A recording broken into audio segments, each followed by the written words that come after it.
I'm excited to bring you this interview with John Berwick. He raised $1 million for pediatric cancer research. He's a podcaster, gamer, and AV specialist. And what a dynamic interview. I hope you enjoy it. Good morning, and welcome to Find Your Path podcast. My name is David. I'll be your host for today. I've always been interested in how life and career intersect. As an innovator, entrepreneur, and educator, there are always challenges to success. We plan to talk to regular people and learn from their experiences so we can set our own paths. Today, we're joined with John Berwick, an instructional support associate at Stony Brook University. He's an accomplished podcaster, musician, and professional gamer. John graduated from Ithaca College. He's joining us to discuss how he got to where he is and the intersection of those worlds so we all can learn from it. John, thanks so much for being on the podcast today. Thank you for inviting me. I'm happy to be here. It's great to have you. One of the first things I know when I first met you is you have this great method of combining these three worlds. Do you really have two full-time jobs? uh, yes and no. I mean, I know people who do play video games for full time job. I know people who do audio and music for a full time job. I wouldn't say I do any of those full time. Okay. Maybe it fills up the same amount of time as somebody else who does it, but I don't sustain myself off of it. It's kind of more of an extra, some pocket change maybe. So, but yes, I do spend a large amount of time outside of my normal job doing other fun activities like that. So it sounds like you do have two full-time jobs. Yeah, you So can what consider is it that way, I think. so what is your first job? So I am an instructional support associate at Stony Brook University. My job entails helping professors teach their class from a technology standpoint. So if somebody's having an issue getting a projector to work, working a microphone, I would be second level support behind the students that are under me to help them get back up and running and be able to teach their class. Besides that, I also do help guides and additional support material to help them when they're not in the classroom. So you have a technical background, and it sounds like you're using that to really help educators at a university really branch out and offer their intellectual pursuits. Yeah, that's exactly it. I'm facilitating learning basically. That's great. Now, you've taken that and you've gone all kinds of different directions. I know at one point you were doing stuff with like face shields or something else. Can you tell me what you were doing there? Sure. At the onset of the pandemic, I assisted you and your team keeping 3D printers up and running and 3D printing face shields for the local hospital when supplies were low. And we also had 3D printed a part for a little respirator for the hospital as well when they were running out of supplies for those. So that was it was a lot of fun to do. It was a lot of work, and I'm glad we did it. It made an impact, and hopefully helped keep people safe. Wow, 3D printing, that's like a new technology. I barely know anything about it, but I know it's really taking over. So those skills must really help you. Now, one of those things, you said you're a podcaster. What is that? Sure. So I help run. I do the audio, and I co-host a entertainment podcast. So TV, movies, a little bit of pop culture, and I sneak in a couple video game reviews once in a while. But we kind of just see what's live this week and discuss it. So upcoming, we're going to be discussing the new season of Stranger Things, the new Obi-Wan Kenobi show, and Top Gun Maverick. So that'll date this podcast a little, but that's what we currently have this week on the docket. So for an Oh, that's example. great. Now, since you're doing entertainment, do you guys have to watch all those shows before you talk about them? How's that work? Yeah, so generally we watch the season premiere of those shows. Occasionally we'll do a season review where we watch the entire season, but it's mostly premieres or, in the case of a movie, watching the whole movie. So yeah, every week we sit down and watch as much as we can. Sometimes things don't work out. I haven't seen Top Gun Maverick, but we're discussing it this week, so Okay. we do what we can. Now, do you find that to be a failure that you didn't see it, and how do you go and add to the conversation? No, I don't think so because I have opinions based on the marketing I've seen and having seen the first Top Gun. Okay. Um, so I can kind of uh, add questions to help lead the people who have seen it to get more info for people at home who maybe haven't seen it either. Gotcha. Now, you had said you do some of the editing for your podcast. What does that entail? So there's two aspects to that. One is I collect the audio from everybody on the podcast and mix it into an audio only version, but we also stream the podcast live on Twitch every week. So one of my co-hosts gets a whole bunch of images or video for it, and I kind of massage it into a format that will fit live for Twitch, and we all appear live on Twitch, and we have support media, the pictures and stuff, which we talk about. So while we're talking about a show, maybe we'll have images of the poster and screenshots of each character or pivotal scenes that we can kind of reference, so that people who are watching can kind of see what we mean if they're watching live. Okay.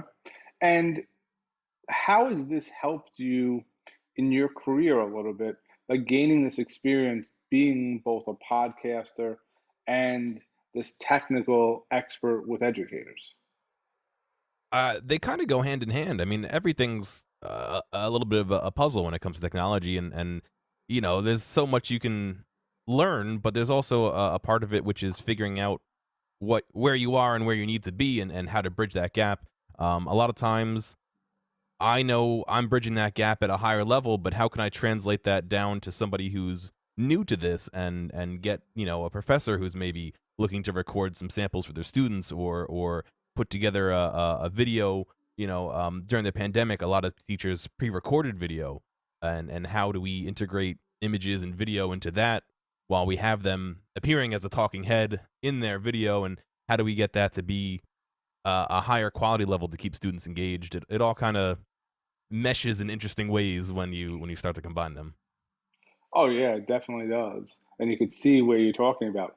But you mentioned talking heads, and then you also mentioned you're doing editing. What do you talk to me a little bit about that process of how you get a audio or podcast into this editing? All I'm thinking is this is beyond me is you take a photo and you put some photos in and there's a audio going in the background, but I'm sure it's more complicated than that. Sure. I mean, for the live streaming, I use a program called OBS, or Open Broadcasting Software, and basically it allows me to incorporate video feed. So I'll take a video feed from actually Zoom, and it'll the predetermined pictures, and I can basically toggle them on and off when I need to do, and fade between them, and all that. So that's kind of what I do live. I don't normally edit video in post just because we're doing it live. I have sometimes we do like a clip show where we're taking older podcasts and kind of combining them to, The Boys is coming back in a couple months, so we talked about The Boys a lot in the past, and we'll combine those all together. But generally, it's all done live through OBS, and it's almost like being the producer in a TV studio. I'm controlling what the audience sees. I'm controlling when I take from one image to another. And it requires me to pay attention, and kind of almost either lead the rest of the guys with the images I'm choosing, or react to what they're saying and put up the correct images. So it's definitely something that is I've learned to dance around, and be flexible, and kind of be ready to jump between different topics depending on what we're talking about. That's great. That really shows that you know what's going on and how to do it. Now, there's a lot of technical people who listen to this podcast, and they're wondering how they can make that next step in their career of maybe becoming a content creator or something else. Is there advice you would like give somebody if they're starting out in this field? Just to do it. I mean, when you sit down and you think about, oh, I got to do this before I do a podcast. I have to do this. This is one of these things where as you go, you acquire more skills and you learn what works and what doesn't. And a lot of it is experience and figuring out whether you like the result. And sometimes the only way to do that is to actually, produce content. So get out there, produce content. Um, especially if you're trying to monetize it. Um, that's an interesting one for me. I don't heavily monetize my stuff, but Okay. I think getting it out there and getting stuff moving is more important than having something super polished at the beginning, just to have some flow. And once you have that going, you start to realize, oh, maybe it would be better if I did this, and then you can start working on improving that or implementing that. So you said monetizing is something like everybody starts looking at. Mhm. You hear about this all the time, become a millionaire doing a podcast, whatever else. But it's not about that, as you said. So what drives you that want to do this every week? For me, I like interacting with people. I besides doing the podcast, I stream on my own as well, and I just like the interaction of being able to talk to people and being able to show them what I enjoy. If I'm enjoying a game, that really drives me to uh, uh, show it to people, and my mood and my reactions kind of get to this other level where I really feel like I'm relating to people, even though I'm not directly talking one on one. I'm talking to them. They're typing back. It really, I like that interaction, and so that's what drives me. Okay. Now, obviously, you've had some success. What's your biggest success you've learned from doing this year after year? Hmm. As far as successes go, I mean, the community I'm in, have been doing charity streams, and so we've raised over $1 million for pediatric cancer Wow, research. $1 million? Yeah, it's been a journey, and that's something that every year we keep kind of topping ourselves, and I run broadcasting for that, and along with one of my friends, and we create again in OBS we create all these scenes for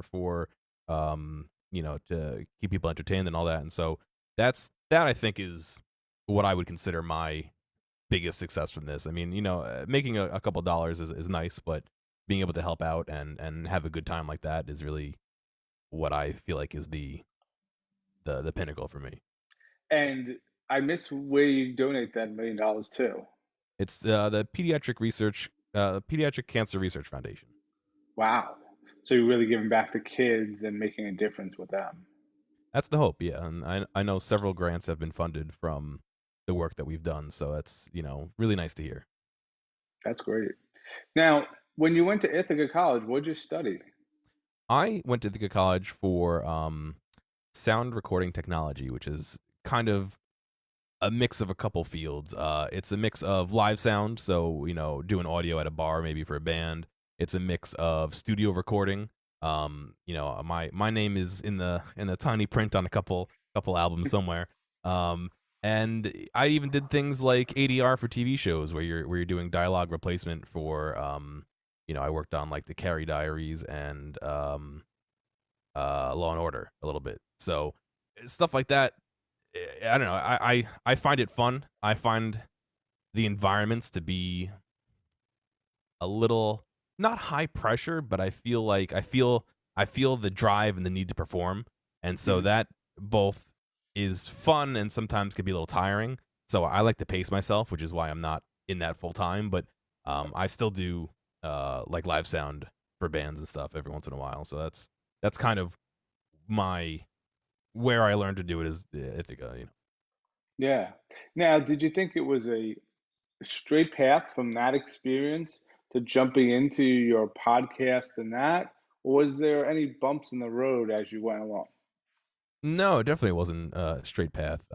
When I had graduated from Ithaca, I just finished an internship where I was working on um, some TV shows doing ADR, and I ended up going to work for a marketing company for a company that produces outdoor lighting. So very different. It exercised my technical skills, but not the same ones. There was not very many opportunities for audio. There was a lot of opportunities for Well, me you mean you to didn't have the lights going synchronized with the audio at the same point in the backyard? Come no, on. no, I wish. But so that was a complete left turn, and it was nice. I was able to live with my parents and pay off some loans while I was doing it, but it wasn't in my field, and it wasn't really what I wanted to do. So, after a while, I was able to leave that job and actually spend some time searching for something a little bit closer to my field, which is how I ended up at Stony Brook, where I'm still able to do some audio visual stuff and help people. So it kind of ticked a few boxes for me. That's great. Now, one thing that we all find in our careers, we're juggling different things and everything else. How do you keep yourself organized to be able to do the steps necessary? Why are you laughing Um, at me? I'm laughing because I'm not the most organized person. I showed you a picture of my computer earlier, and you could see how messy my desk was. Um, I don't have any overarching organization rules. Generally, what I like is email. I'll send myself emails sometimes, and I use read or unread to know if I've completed a task. It's a Okay. pretty rudimentary system, but it usually works for me. So my inbox has a couple emails in it, and I know that all right, these are some of the things I have to get done in the next week or so, and I mean, I usually am checking my email all day long just to see what's coming in and what's going and what tasks I could work on basically. So Okay. it works for me, I guess. No, that's good. I've heard people do everything from Post-its to Trello boards to using other things as a way of basically keeping track of their thing. And I was thinking related to your production schedule, there's probably things you have to do week over week. And I was wondering how you keep that organized to do that. So, Yeah, yeah. I have, like I said, I get the media for the podcast from one of the co-hosts. So usually, sometime we record Mondays, so usually sometime Monday in the afternoon, I get a text from them saying, "Hey, the images are done." And so I just know that every Monday before the podcast, I set aside an hour to prep it and do all that stuff. So that I'm lucky that that's kind of dependent on somebody else, so I get a reminder. right. If I had to source the images myself, I would probably have either a calendar reminder or an email that I would just send to myself every week saying, these are the things you have to do for the podcast. Okay. That's good. Now, you seem like you've really set your stride and are on your path. Do you feel like this is where your career is going, or do you seem like there may be changes in the future? I think in the future there will be some changes. I don't think that I've reached what I would consider my final position, I guess. Mhm. I very much would like to work for myself and create things. One of the things I do on the side is create guitar pedals just for fun mostly. I mean, I've sold a few, but I got a whole bunch on my desk here that I'm grabbing. Yeah. But it would be nice to be able to do stuff like that or anything, anything where I'm working with my hands and creating things and eventually it would be nice to be able to migrate to that, something where I'm a little more self-sufficient instead of having to show up somewhere. But I don't know. I don't know what the future holds. I'm open and looking, but I also know that where I am now is a pretty secure position, and I don't think I would leave it lightly just because there's some benefits that come with it. So it's definitely something that I not play by ear, but we'll see. Yeah, well, it's always one of those open-ended questions where you just don't know. But you mentioned you make these, what was it, guitar Guitar pedals? pedals, yeah. Wow, that's kind of cool. How'd you get into that? I in high school taught myself how to solder, and one of the things that people do while learning is kits. You get a kit to make a little radio or to something that a lot of people experiment with are Arduinos and stuff like that. So one of the progression of that was I had found somebody who sold the printed circuit boards and you source everything else for it. And so I thought that was an interesting challenge, and I wanted to build one just to see if I just to see how it went. I play a little bit of bass guitar. I don't play a lot. I'm on my 10-year journey to learn how to play. I'm a tuba player, not a bass guitar player, but Well, um, I completely understand. I'm on like a 20-year journey to play a piano. I try and then I back off for a couple years, so I yeah. got that. But so I can test them and I can use them. And after I'd built one, I it was a lot of fun, and I know a few musicians, so I've built a few and given them away for gifts. It's just something to do, something that I can work with my hands and I can enjoy um a few minutes, and I have actually streamed doing it a couple times, so people end up coming to watch and say hi and talk about the guitar pedals and stuff, and that's a lot of fun. It's another way to connect several of my hobbies together. That's great. Now, you talked about maybe doing this as an entrepreneur. What made you think about that in your mind? What sparked that interest? Specifically, guitar pedals or just in general? Just in general, you said, at some point in the future, you may want to be Mm. able to work for yourself and everything, and then go from there. Where's that drive? Why is that some interest of yours to do? Uh, I think it stems from A, I enjoy making them, and B, there's a tangible product at the end, that I know people use. Maybe the market's a little bit not limited, but not everybody plays guitar, but there are a lot of people who play guitar. So it's one of those things where I think that it would sell better than something like a stream or a podcast where you're asking people, you're giving something away and saying, hey, if you liked it, toss a couple dollars in. This is more of a physical item where it's an actual exchange. So that's kind of my thought process on that. But I don't know. I wouldn't limit myself to guitar pedals or anything like that. I kind of would like to be flexible enough to hop onto somebody says they want something. Oh, maybe I can make that. I think that would be a cool position to be in, where you can kind of learn how to do new things while also having something that you can market. Oh yeah, that's the entrepreneur in you is trying to actually do that. And it sounds like this niche with guitar pedals or even musical instruments, you have a lot of experience with, so you know the audience. Do you think they'd be open to this kind of stuff? I think so. I know that there's a marketplace online where people build guitar pedals and sell them, and I visit a few forums of people, people who build them, and I've read a couple stories of people getting swamped and overloaded with orders for things. So there is obviously some sort of market. It's just a matter of, can I figure out how to tap into it and efficiently navigate it. I'm sure you can figure out how to tap into it and navigate it. You seem like you have the right skills and the connections to do it. It's just you're already doing two massively different Yeah. things. Can you want to do a third at the same point? That's where it gets hard. We all see that when we're trying to balance.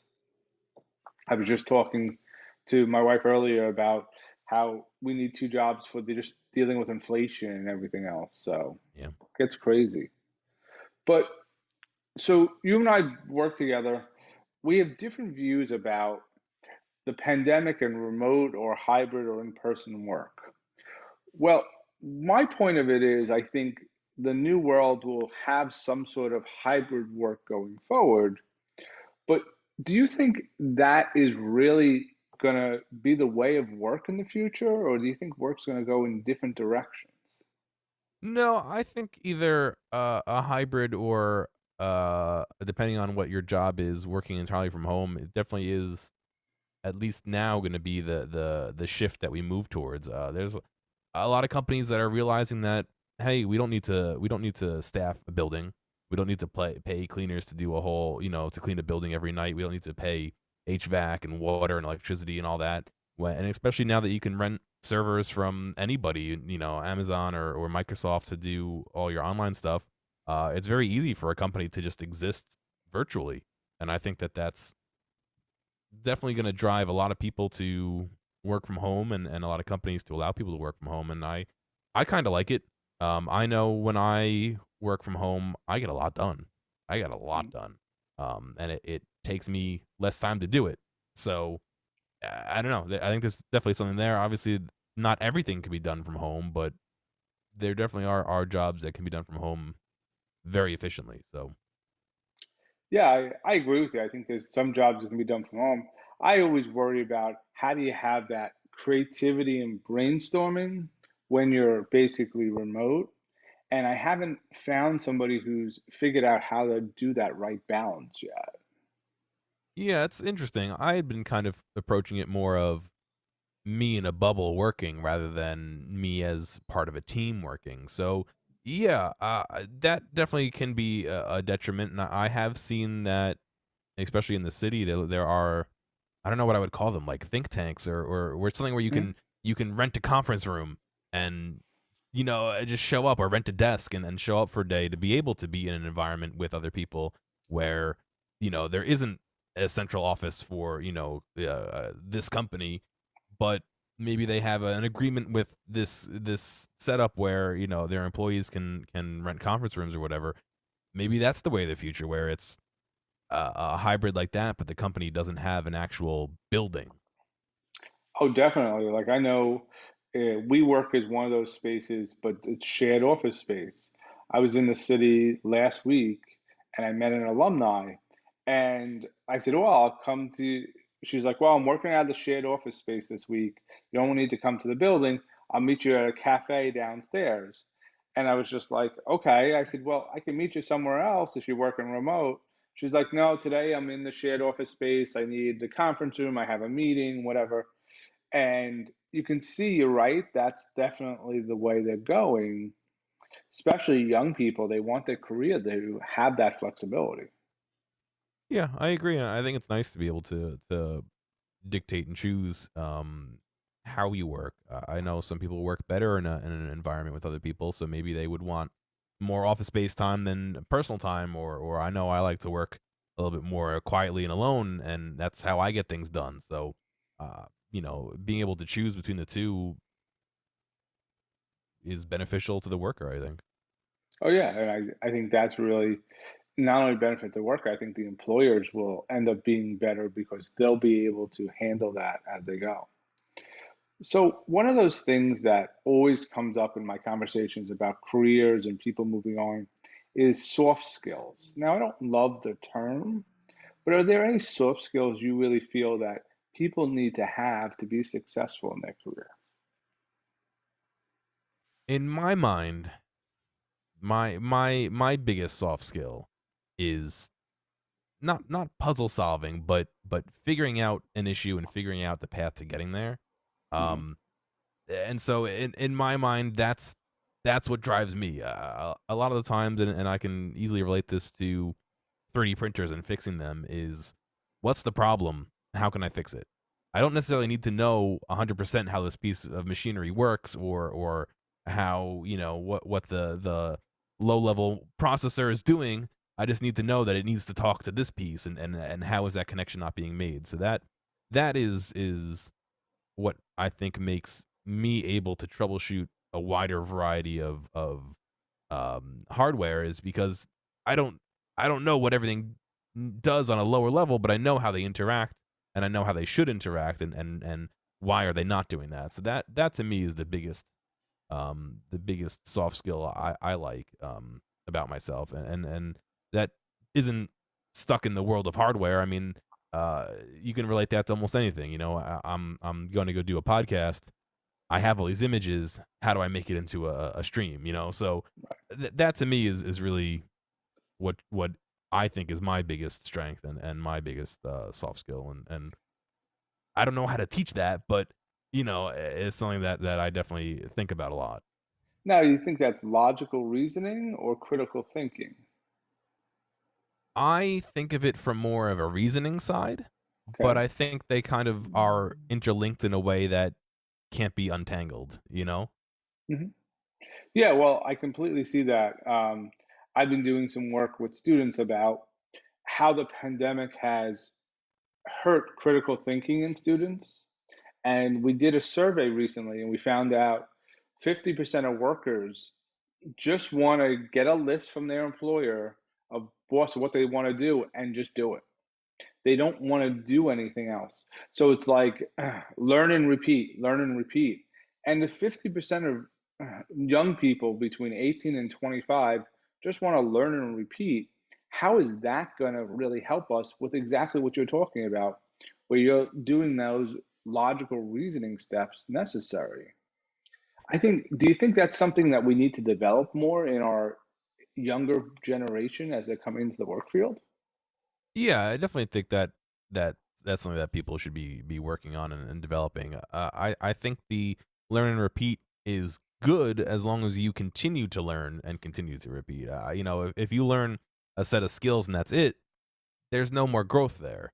But if you're continuing to learn and continuing to repeat, then you acquire new skills and you learn more about the environment, and maybe learning two or three skills kind of gives you some insight into a fourth skill that maybe you hadn't thought about but is interconnected between the three. And when I worked at the marketing company before I started at Stony Brook, um I was doing a lot of displays, and so we had a display that had an iPad incorporated into it, and I had to learn how to organize these iPads and how to manage them from a remote management standpoint, and learning that and repeating was nice, but when we moved on to touch TVs, I had to learn and repeat that again, and I continued to do that, and it's one of those things where whenever there was a new project, I was excited because there's something new to learn, and the repetition would come with actually doing it, but um, continuing to learn is definitely important. Well, I just think that if we want to grow as a society and grow in our careers, we have to have continued growth. I think we're missing something with learn and repeat. Have you ever educated a student on how to do something with fixing that you really felt that it was beneficial for you and that you gained a lot from it? And can you talk a little bit about it? Sure. I think that while one of my strengths is figuring out how to fix things, one of my weaknesses or things that I'm working on is conveying that to people and trying to help them understand. And so taking a second to step back and talk to a student and say, like, instead of saying this isn't working because of X, maybe saying more of, why is this not working? What do you think is the issue? Let's figure it out together is definitely something that I've been trying to learn and have been learning. I when I try and teach somebody, I rush a lot, and that Mhm. doesn't provide a good learning experience for somebody else. So I'm trying to teach myself to teach. It's Right. it's very interesting, and it's been a little bit of a mental hurdle, but it's one of those things where I know that if I can slow down and actually talk to somebody and we can get them understanding, not only do they understand, but I have a deeper understanding of it because I'm trying to think of it in a different way that might translate to somebody else better. You're right, but I think the way you're approaching it is exactly the way it works. If you can ask somebody and say, "Why would you think about doing it this way?" and then help them to see different processes, it's something I've learned from different people and just in educating people on where they're going. I know when you talk to people, sometimes they're not asked the questions, they're just told. So they're missing things as they're figuring that out. You sound like you're starting to become that educator as you do that. Why do you think that's important in you teaching others how to approach stuff by asking questions? I think it's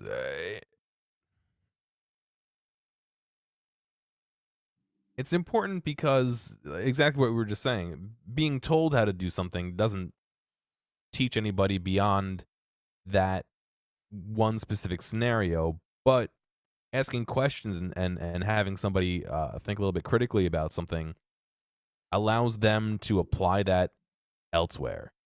It's not while in the immediate it's on this one scenario. Overall, it kind of is a mindset that is beneficial to people to think why and how and what is the issue and stuff like that. So I think just getting that mindset shifted towards helping yourself rather than being helped is what's important. Definitely. And I think changing that mindset, as you said, is definitely that next step that we all need as we're trying to move forward in our careers. We have to figure out how to make that next step. Do you think personal goals is something that you incorporate or people should incorporate in their daily or weekly lives? Yeah, I think that it gives you something to push towards. Relating back to some of the stuff I do with streaming, I always like to see how many viewers and how many people are coming to chat, and a personal goal is obviously to expand that and to grow an audience. So that definitely helps drive me to not only continue but to evolve and to try and make things better than they were last time. That's great. And do you use some sort of data processing? How do you even do that to check your audience and what's going on? So part of Twitch is a dashboard, and so I Okay. can I can either use the dashboard or download the data and parse it myself. Usually, I use their built-in dashboard, and it allows me to choose date ranges, so I can kind of see how things are fluctuating either day to day or over the course of a month or a year. Okay. And that's something that's really useful now. Everything is data in our careers. Do you feel that that's something, if I was a young person listening to this, I should start to learn more of how to process data and where data comes from? Yeah. Obviously, knowing how to parse data is going to allow you to know if you're achieving goals or how to properly set a goal. Um, but learning how to parse data and learning how to gather clean data, if we want to say it that way, I think Mhm. is an important thing to know because if you don't have if your source is not correct, you can't properly make goals or um, rely on the data basically. Yeah, well, it sounds like what you're doing is a lot I hear about from the marketing people is social media and social media data. That social media is not all about the actual post, it's the data that goes along with it about reach. Now, are you trying to expand your reach or are you using your data to do that? Um, yes, I am trying to expand my reach. I'm not trying to explode and get a lot of people at once. I kind of more like a little bit of a more controlled, steady increase rather than occasional big bursts. Just because of the nature of the audience, I kind of prefer people who are a little bit more relaxed and even temperament than like me instead of people who there are people who come into chat and are very excited and like to talk in all caps and are a little bit less focused on what you're doing, and that's the kind of person who I'm glad they're there, but it's hard to keep that kind of person to stick around and to enjoy themselves time after time without um really pushing myself harder than I want to. So Okay. I look for that slow incremental growth that expands over time at a more reliable rate.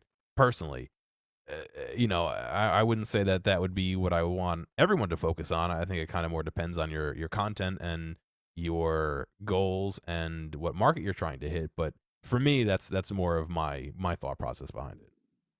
But slow incremental long-term growth sounds like a great option to me. Is that what you're thinking about month over month, year over year? So you're not trying to get that quick fire and everybody disappears. You're trying to look at that long sustainable. Correct. Yeah, the long sustainable growth and viewer retention as well is another difficult one for me that I'm trying to tackle. I talked about people who are fickle who come in and say hello and then leave. But even people who are there for a couple months sometimes end up trickling off, and that's kind of a harder thing to tackle, but that's definitely something that I'm looking at and trying to increase the retention. Now, would you say that long-term thought process you have also goes along with building a network? Do you feel that that's a better way to go to build a network of viewers, of professionals, of colleagues? Yeah, having a network allows for some, and I'm more thinking about this question in the terms of streaming, but building a network in that case allows for people to kind of bounce around between a few people, but stay in the environment, Right. and that fosters that repeat viewing and people coming back. So yeah, I think that's definitely something that's important in many contexts, but specifically in this context of having options where if somebody's watching you and then you refer them to a friend and they watch a friend, well, maybe next time they're watching your friend, they'll come back to you instead of going to somebody else. So that kind of, uh, uh, I think, goes hand in hand with the retention is creating that environment where people want to stick around. Yeah, I think that's great. And we're all talking about finding our paths. Are there any last bits of information you think you should share with colleagues who are trying to start figuring out how to get started in this whole social media podcast world? Go for it. Like I said before, get out there, start making stuff. The internet is big. And sometimes what can keep somebody viewing a little bit longer is a backlog of stuff. Maybe, if they're browsing that while you're creating the next thing that you're going to put out, which is substantially better, that gives somebody, it gives more people an opportunity to hang out and stick around. So I don't know. I know some people would say that they want their content to be perfect from the get go, and that's nice, but the time spent creating that, you know, letting your backlog work a little bit for you while you're working on new stuff, I think is important. But that's my thought is get out there, start doing stuff. There are plenty of people who have success with stuff that isn't maybe the highest quality, but you can see their progression through time as they increase their production quality and all that. So there's no requirement to come out of the gate with your top tier content. That's great.